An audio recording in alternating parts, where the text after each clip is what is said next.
දැන් මේ කතා කරේ ත්වරණය. දැන් අපි කියන ඒකාකාර ත්වරණය කියන්නේ මොකක්ද කියලා.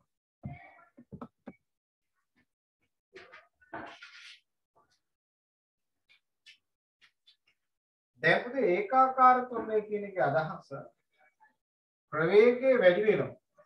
ප්‍රවේගය වැඩි වෙනවා.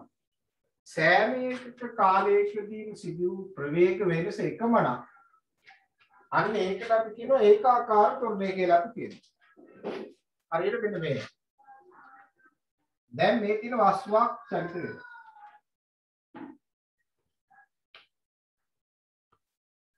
දැන් මෙයාගේ ප්‍රවේගය මෙතනදී 10යි. මෙතනදී 20යි. මෙතනදී 30යි. මෙතනදී 40යි. මෙතනදී 50යි. මෙයා තප්පර එකේදී මෙයා තප්පර එකේදී මෙයා තප්පර එකේදී මෙයා තප්පර එකේදී මෙයා A මෙයා B මෙයා C මෙයා D මෙයා E. එතකොට මෙයා A B C D චලිත වෙලදී මේ එක එක තත්පර කාලයේදී සිදු ප්‍රවේග වෙනස. දැන් මම AB කොටස ගත්තොත් මෙයාගේ ත්වරණය කියන්නේ ප්‍රවේග වෙනස විදීමගත කාලයේදී අවසාන ප්‍රවේගය 20යි. ආරම්භක 10යි. ගත වූ කාලය 1යි.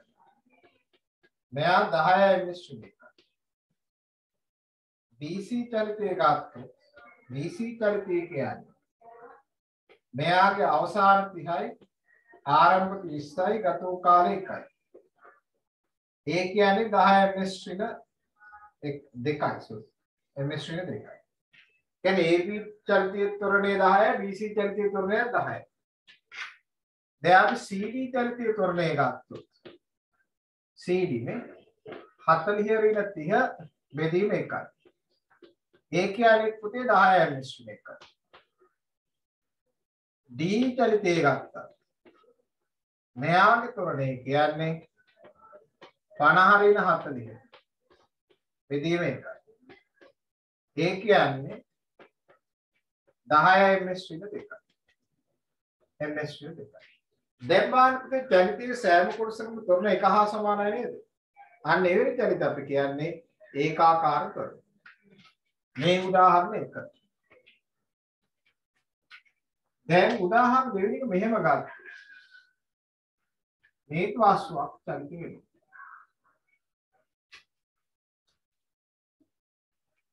මෙතන ප්‍රවේගය 10යි. මෙතන ප්‍රවේගය 20යි. මෙතන ප්‍රවේගය 40යි. මෙතන ප්‍රවේගය 80යි. මෙතන ප්‍රවේගය 140යි කියන්නේ. මේ තප්පර එකේ මේ තප්පර එකේ මේ තප්පර එකේ මේ තප්පර එකේ එහෙනම් මෙයා A මෙයා B මෙයා C මෙයා D මෙයා right එතකොට දැන් අපි AB චලිතය ගත්තොත් AB චලිතයේදී A කියන්නේ දීර්ඝ යුගයේදී තියෙන්නේ එහෙනම් අපේ ප්‍රවේගයේ මෙයා 20යි මෙයා 10යි මෙයා 1යි එහෙනම් ඒ වලගේ 10යි මිශ්‍රින 2යි. දැන් මම BC ගත්තොත් BC කියන්නේ පුතේ මෙයා 40යි මෙයා 20යි ගත වූ කාලය 1යි. ඒ කියන්නේ 20යි මිශ්‍රින 2යි. දැන් මොකද වෙලා තියෙන්නේ? AB චලිතයේ ත්වරණය 10යි. BC චලිතයේ ත්වරණය 20යි. CD චලිතයේ ත්වරණය ගන්න දෙනවා 40යි. D චලිතයේ ත්වරණය ගන්න වෙනවා 60යි. එහෙනම් අපිට දැන් චලිත ප්‍රාන්තරයේ ත්වරණයක මොකද වෙන්නේ මෙයා වෙනස් වෙනවා. එහෙනම් එයා ඒකාකාර නැහැ. එහෙනම් මේ තියෙන ඒකාකාර ත්වරණය හැදෙනවා. මේ තියෙන්නේ ඒකාකාර ත්වරණ නෙමෙයි ත්වරණය වැඩි.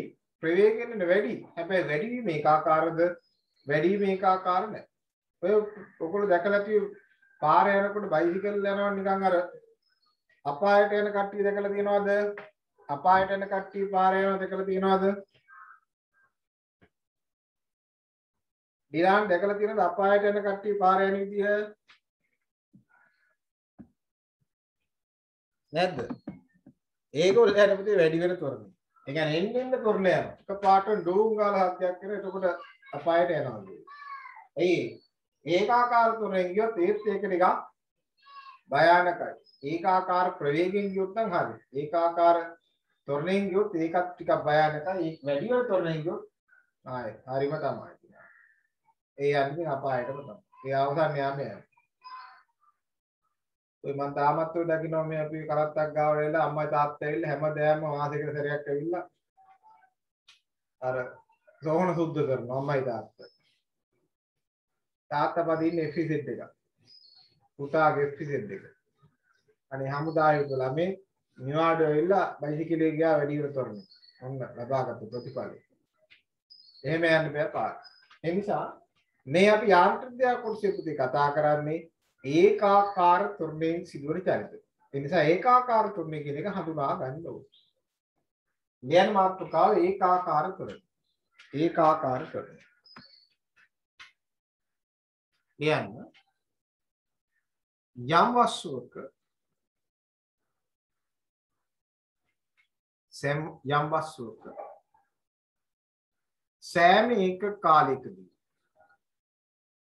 සෑම එක කාලයකදී සිදුවන ප්‍රවේග වෙනස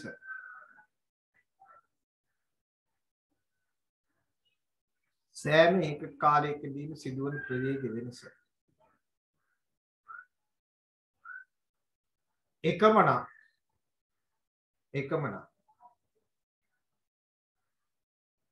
එය ඒකාකාර තොරණ ලෙස හැඳින්වේ.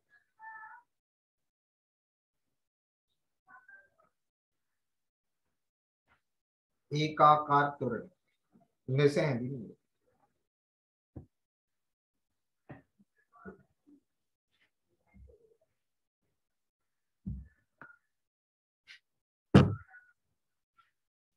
කියලා පළයකට පහත උදාහරණ සලකමු කියලා මේකයි ගන්න බා පහත උදාහරණ සලකමු කියලා උදාහරණ දෙක දාගන්න.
ඉවරනා කියන්න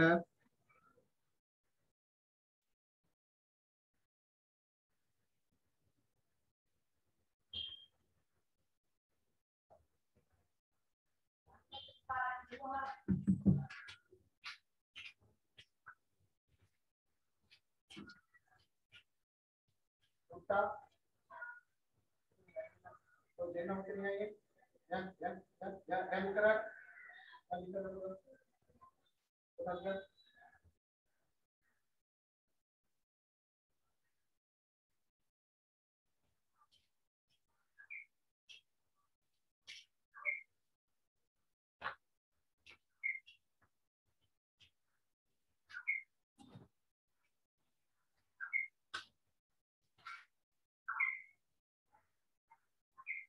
तो ඉවරනා කියන්න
ඉවර කට්ටිය අත උස්සන්න පුතේ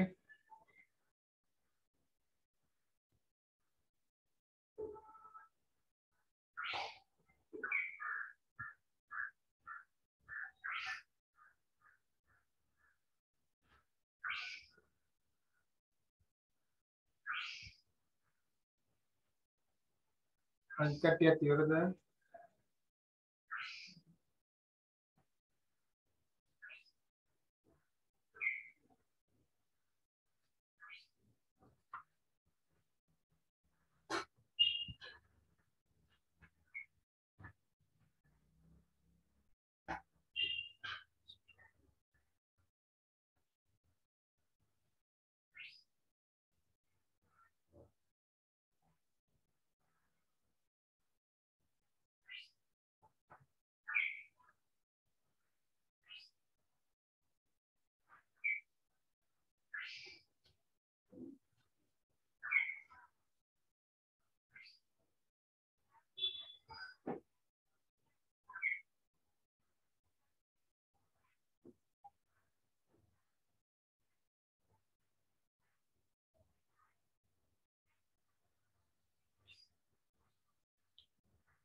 ඊට පස්සේ ලියන්න තියෙන මාතෘකාව ඒකාකාර මන්දනය. ඒකාකාර මන්දනය. මේක පුතේ පොඩි වාක්‍යයක් තියෙනවා ලියා ගන්න එක වෙනේනම. පළවෙනි රූප සරහන යටින් ලියන්න. මෙහි සෑම තත්පරයකදී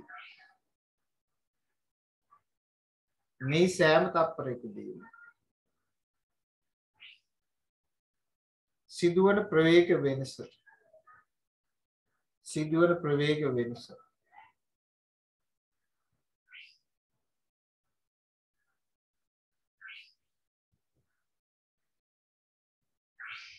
එකම බැවින්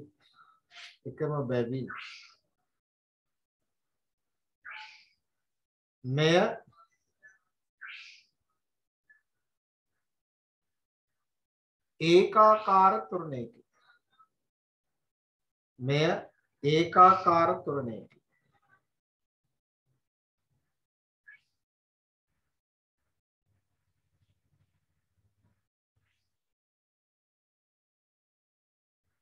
මේකේ ඔයගොල්ලෝ පුතේ CD හා D ගත්තොත් 40යි 60යි නෙන්නේ නේද? ඒකට ලියන්න. මේ සෑම තත්පරයකදී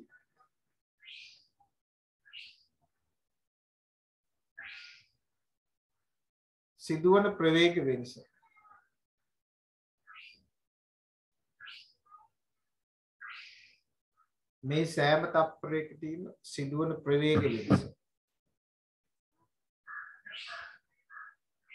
වෙනස් වන අතර එය ක්‍රමයෙන් වැඩි වේ. එබැවින්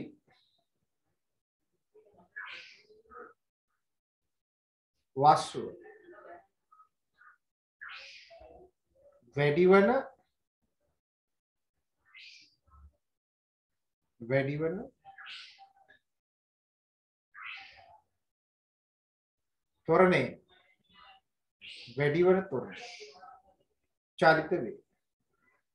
වැඩිවන ත්වරණය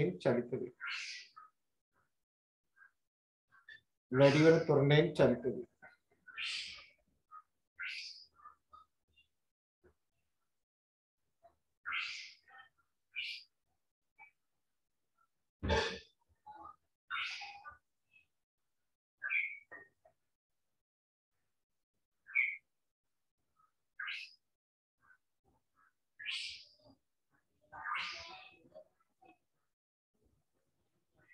ඊට පස්සේ යන පුතේ මෙයා ඒකාකාර මන්දනයේ මාතෘකාව. ඒකාකාර මන්දනය.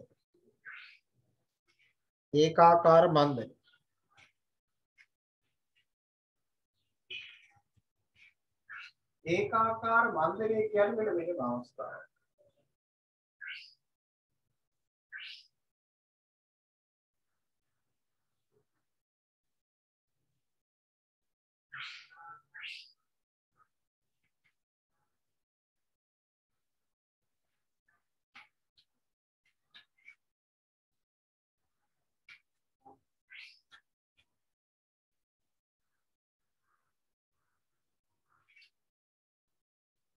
දැන් හිතන්න පුතේ මෙතන මේ වස්තුවක ප්‍රවේගය අඩු වෙනවා කියනවා.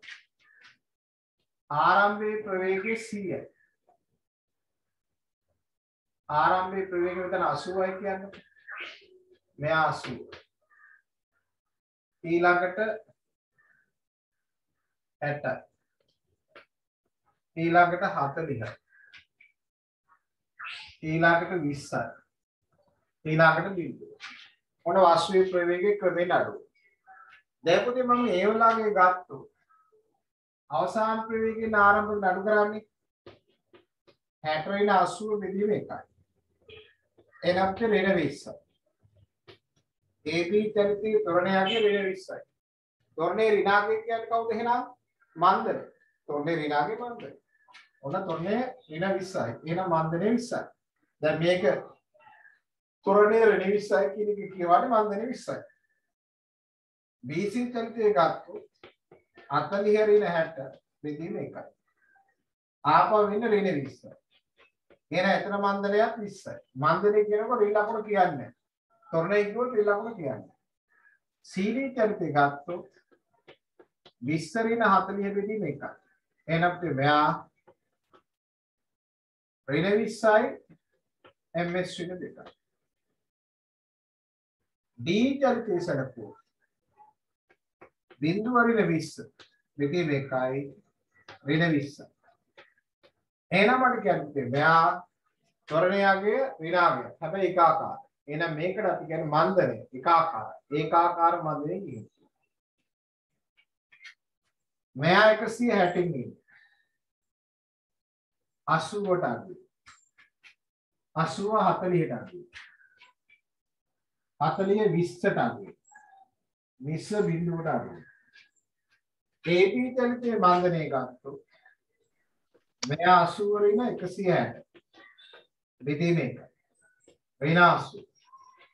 එහෙනම් පළවෙනි අවස්ථාවේ මන්දනය 80. තොරණය ඍණ 80. DC චලිතය ගත්තොත් 40 ඍණ 80. බෙදීම 1. ඒ වලාගේ පුතේ ඍණ 20. ඍණ 40. එහෙනම් මන්දනයගේ ඍණ 40. මේ වගේ අපිට ගන්න පුළුවන් CD ට D. එතකොට මන්දනාගයන් මෙන්න අඩුයි. ඒ කියන්නේ මෙයා මන්දනය 80යි, මන්දනය 40යි, 40යි, 20යි බිංදුවයි. එතකොට අදහස මෙයාගේ කාලය සමග එතකොට අපි 10යි ගන්න. එතකොට කාලය සමග ප්‍රවේග අඩුවීම ඒකාකාර නැහැ. එහෙනම් මේකට අපි කියන්නේ ඒකාකාර නොවන මන්ද. අපි යාන්ත්‍රික විද්‍යාව පොතේ කතා කරන්නේ ඒකාකාර ත්වරණයි, ඒකාකාර මන්දනයි විතරයි. ලියන්න මෙන්න මේ වාක්‍යය. යම් වස්තුවක ප්‍රවේගය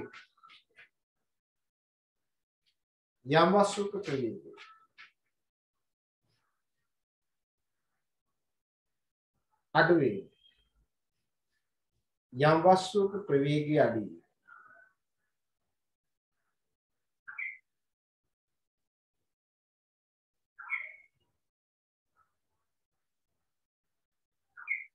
සෑම එක කාලයකදී යම් වස්තුවක ප්‍රවේගය අඩු වීම සෑම එක කාලයකදී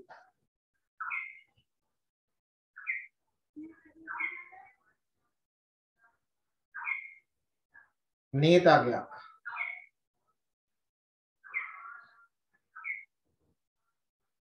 පවතිනවා.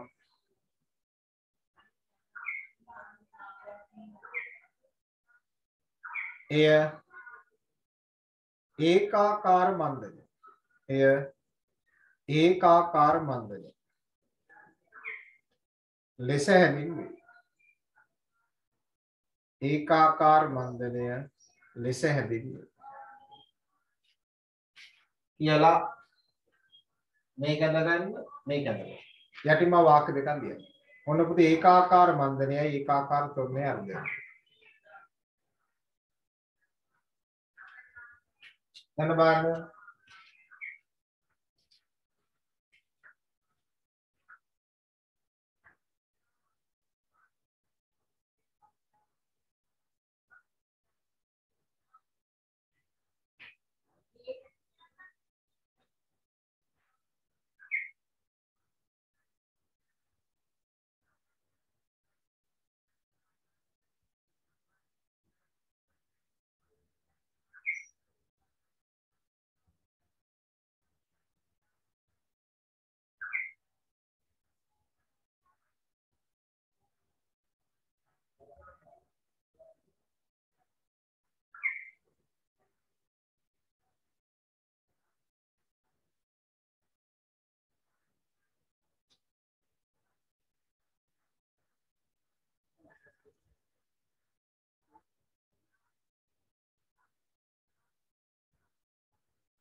ඉවරනම් කියන්න.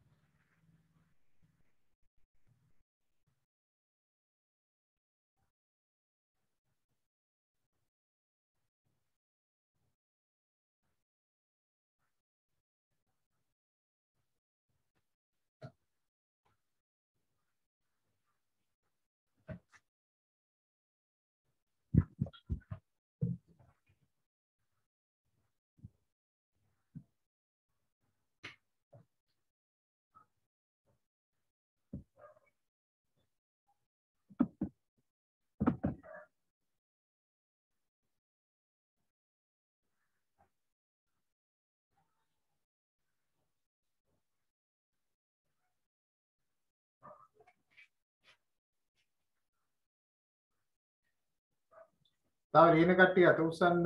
ලියලා ඉවර කට්ටිය අත උස්සන්න බා.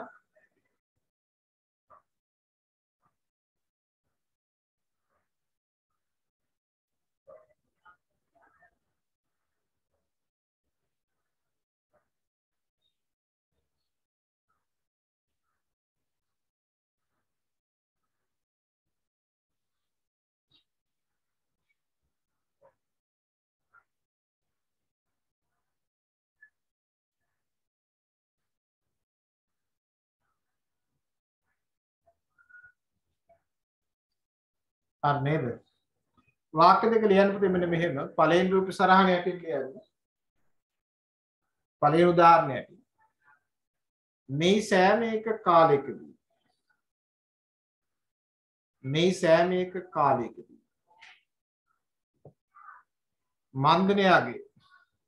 මන්දනයාගේ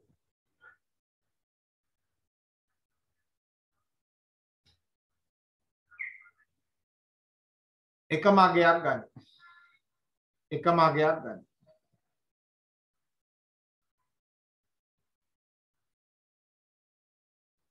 එබැවින්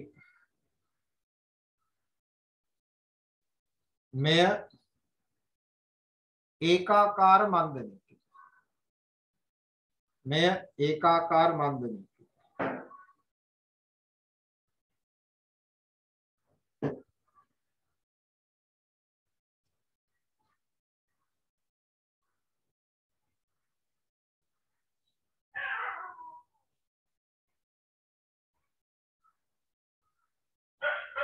දේරුම් සරහණ යටින්.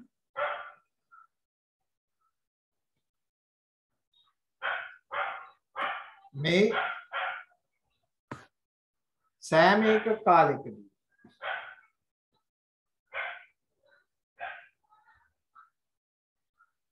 ඇතිවන මන්දනය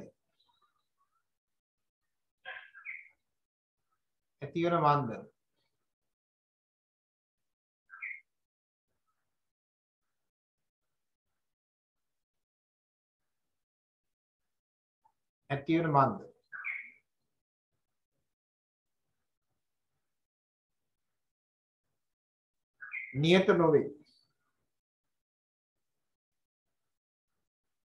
එබැවින් මෙය ඒකාකාර නොවන මන්දනයකි.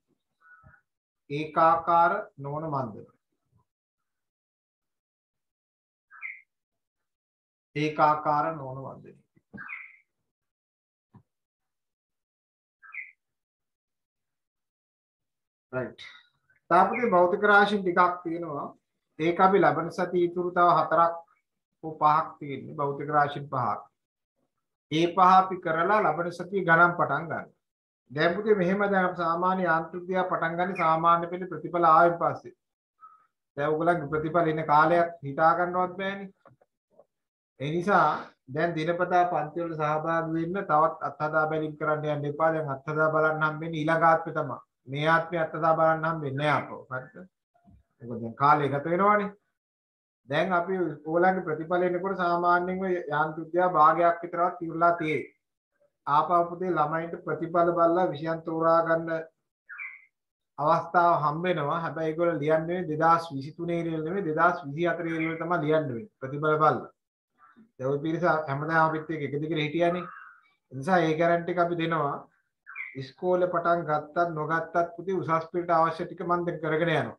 මේ බ්‍රහස්පති පන්තියේ තියරිටික් කරගෙන යනවා. ඉරිදා පන්තියේ රැය 7 ඉඳන් 8:00 දක්වා දැන් පේපර්ස් පටන් ගන්නවා. පරිණිපාඩම ඉවරයි. පරිණිපාඩමේ පේපර්ස් ටික දැන් අපි කියනවා. මේ සතිය කරන්නේ පේපර්ස් නෙමෙයි මේ සතිය අපි කරන්නේ අර මිනුපකරණක ඉතුරු අභ්‍යාස ටික. මේක මේ යාන්ත්‍රික විද්‍යාව චුට්ටක් ලබන සතිය නෙමෙයි ඊළඟ සතිය දෙහා මම අර මේ තව එක උපකරණයක් තියෙනවා චලානික්ෂය. ඒක බ්‍රහස්පති පන්තිය කරන්න. හරිද? ඔය ඊද පන්තිය කරන්නත් පුළුවන්. පන්ති දෙකෙන් එහෙ කරන්නේ කතා කරලා දැන් දීර්ඝ පාඩම යනවා. ලබන සතිය පුතේ මේ මාසේ දැන් අපි දෙන පේපර් 4යි ටියුට් එකයි මම ලබන සතිය අඟහරුවාදා දෙනවා. ගෲප් එකට මැසේජ් එකකුත් දානවා. කුරුණෑගල ක්ලාස් එකේ කට්ටියට ගන්න පුළුවන් අඟහරුවාදා උදේ 9 ඉඳන් 11 දක්වා පේරාදීන ආයතනයේ මම ඉන්නවා එන්න. ඔය සියත්‍රකේ කට්ටිය පුතේ මෙන්න අඟහරුවාදා එකහමාරට අඟහරුවාදා එකහමාර ඉඳන් 3:00 නිකන් මම දෙන්නම් ටියුට් එක. මම අර ෂෙඩ් එක ගාපු තේ ඉන්න අමාරුයි වාහනේ නතර කරන් එතන පොඩ්ඩක් කරන්නේ. වහලා තිබ්බොත් ඒගොල්ලෝ මේ අපිට අවු ඉන්න වෙන්නේ. මම ඒ නිසා යාපහුව පාරේ අතන අපි නිශ්ශංකේ කඩේ ගාව ඉන්නවා. කාර් එක තියෙනවා හොයාගන්න පුළුවන් ඔයගොල්ලන්ට. ඔර්ලුසුකමේ මේ පැත්තේ යාපහුව පාරේ එතන ඉන්නවා නිශ්ශංකේ කඩේ ගාව. එතන ඉන්නා. එතනින් යන ටියුට් එක ඇවිල්ලා ගන්න. එදාට මම ඇවිල්ලා ඉන්නේ. ඒ නිසා දැන් ওই තියෙන ඒවායි ගැටලු තියෙනවා නම් ටියුට් ගන්න එනකොට අම්මා තාත්තත් එක්ක ඉන්න පුළුවන් නම් ඇවිල්ලා මගෙන් අහගන්න. තිබ්බ ගැටලුව නම් මම අහගන්න. මම එදාට මොනවත් පන්ති නැහැ. ඔයගොල්ලන්ගේ අවශ්‍යතාව ඉෂ්ට කරන්නේ නිදත් මං හිතුව කවුරු හරි අහන්නේ කියලා කවුරුත් මාවේ නැහැ. ඒ නිසා මේගොල්ලෝ මොනවත් අහන්න නැතුව ගියා. දැන් අපිට හැමදාම හම්බෙන්නේ නැහැ ඔක්කොම ඔන්ලයින් නේ. ඒ නිසා මොන හරි දෙයක් මගෙන් අහගන්න ඕන නම් තීරි පුතත් තරම් අහන් ඉන්නේ මිනු උපකරණ හරි මොනවා හරි අපහැදිලි දේවල් තියෙනවා නම් මේ අහගන්න එන්න. ඒ වෙලාව දෙකේ මම ඉන්නවා මගෙන් හොඳට අහගන්න පුළුවන් අපහැදිලි දේවල්. ඔය පන්ති දෙන්න බැරි වෙච්ච කට්ටිය දැන් එක දිගට එන්න. දැන් පළවෙනි මේ පාඩම නම් පුතේ එක දවසක්වත් මිස් කරගන්න එපා. දැන් අපි පන්තිය කරපු දවස් නම් කවදාකවත් මම නිමාවට දීලා නැහෙනි. මම බ්‍රහස්පති එක දිගට කරා. එක දිගට කරා ඉරිද පන්තිය පටන් ගත්ත ඉරිද පන්තියත් හැමදාම එක දිගට කරනවා. මම කිසිම ලෙසකින් මගේ වැඩ ওই දවස් දෙකට දාගන්නේ නැහැ. ඒ පන්ති තියෙන දවස් වලට. පන්ති නැති දවස් වල තමයි මම නිකන් දාගන්නේ. ඒ විදිහට ඔයගොල්ලෝ ප්ලෑන් කරගන්න. මොකද පේනවන්නේ රාජ්‍ය පාසල තත්ත්වේ ගුරුවරුන්ගේ වැඩ සිද්ධිය නිසා ඒගොල්ලන් ගිලින් ආණ්ඩු දෙන්නේ නැහැ. දෙන්නේ නැති නිසා අපි ඉස්කෝලේ පටන් ගන්න තව කල් යනවා. තව කල් යනවා. ප්‍රතිඵල දීම ඔය හැම දෙයක්ම කල් යනවා. ආණ්ඩුවට අවශ්‍යතාවක් නැහැ ළමයින්ගේ අධ්‍යාපනය. ළමයින්ගේ අධ්‍යාපනය තමන්ගේ අවශ්‍යතාව. මුළු ලංකාවම දැන් බහැර තියෙන අධ්‍යාපනය. විශ්වවිද්‍යාල මහාචාර්යවරු එක පයින් ඉන්නවා. දැන් ওই කොතරාල පන්ති කියන්නේ විශ්වවිද්‍යාල නිදහස් අධ්‍යාපනය නැති වෙන්න හදන්නේ. ඒ වගේ විවිධ කට්ටිය දැන් අධ්‍යාපනයේ බැලලා ඕගොල්ලන්ගේ අධ්‍යාපනය රැක ගන්නවා. දැන් ඕගොල්ලන්ගේ අධ්‍යාපනය ප්‍රති ඕගොල්ලෝ රැක ගන්න නැත්තේ වැඩ නොකරොත්. ඒකයි. දැන් ඕගොල්ලන්ගේ අධ්‍යාපනය ඕගොල්ලන් කරන්න පුළුවන් වගකීම තමයි මේක ඉගෙන ගන්න එක. මේක ඉගෙන ගන්න නැතුව පුතේ ගෙදරට වෙලා නිකන් වීඩියෝ බල කම්මැලි කමෙන් හිටියොත් ওই රස්තියාදුකාරී තමයි ඉන්න වෙන්නේ. ඒ නිසා කොහොම හරි ටාගට් එක තියාගන්න විශ්වවිද්‍යාලවල සමත් වෙන්න කොහොම හරි උපාධියක් ගන්න. ඒකට ඕන ඔක්කොම සම්පත් ටික අපි දෙනවා. පේපර් ක්ලාස්, තියරි ක්ලාස්, ඊපස්සේ තව ක්ලාස් එකක් ඉස්සරහින් එනවා MCQ පන්තියක්. එදාට MCQ විතරයි කරන්නේ. ඒකත් මම ඉස්සරහට පටන් ගන්නවා. ඒකත් MCQ පැයක් එකමාරක්. යාන්ත්‍රික විද්‍යාව කොටසක් වෙච්ච ගාව MCQ ක්ලාස් එකක් වෙනම යනවා. පේපර් එකට අමතරව. ඒ දෙන්න පුළුවන් උපරිම සම්පත් ටික මම දෙනවා ඉස්කෝලේ අපිට තිබ්බත් එකයි නැතත් එකයි. මොකද අපි කොහොමද ටියුෂන් එක කරේ. ඒ නිසා අපි ඒක නතර කරන්නේ නැහැ. රයිට් එහෙනම් අපි ඉරිදා පන්තියේ හැමෝම සහභාගී වෙන්න හවස 7ට මිනුපකන් ටියුට් එක අරගෙන. ලබනං හරුවා දෙන්න අපි ටියුට් එක දෙන්නම් මේ යාන්ත්‍රික විද්‍යාව ටියුට් එකම ලබන සතියේ ටියුට් එක ගන්න හැමෝම එන්න. ටියුට් එක අත්‍යවශ්‍යයි ඊළඟ දවසේ පන්තියට. රයිට් එහෙනම් පුතේ අදට අවසන් අයිබෝවන් ඉරිදා පන්තියේදී හම්බෙන්න.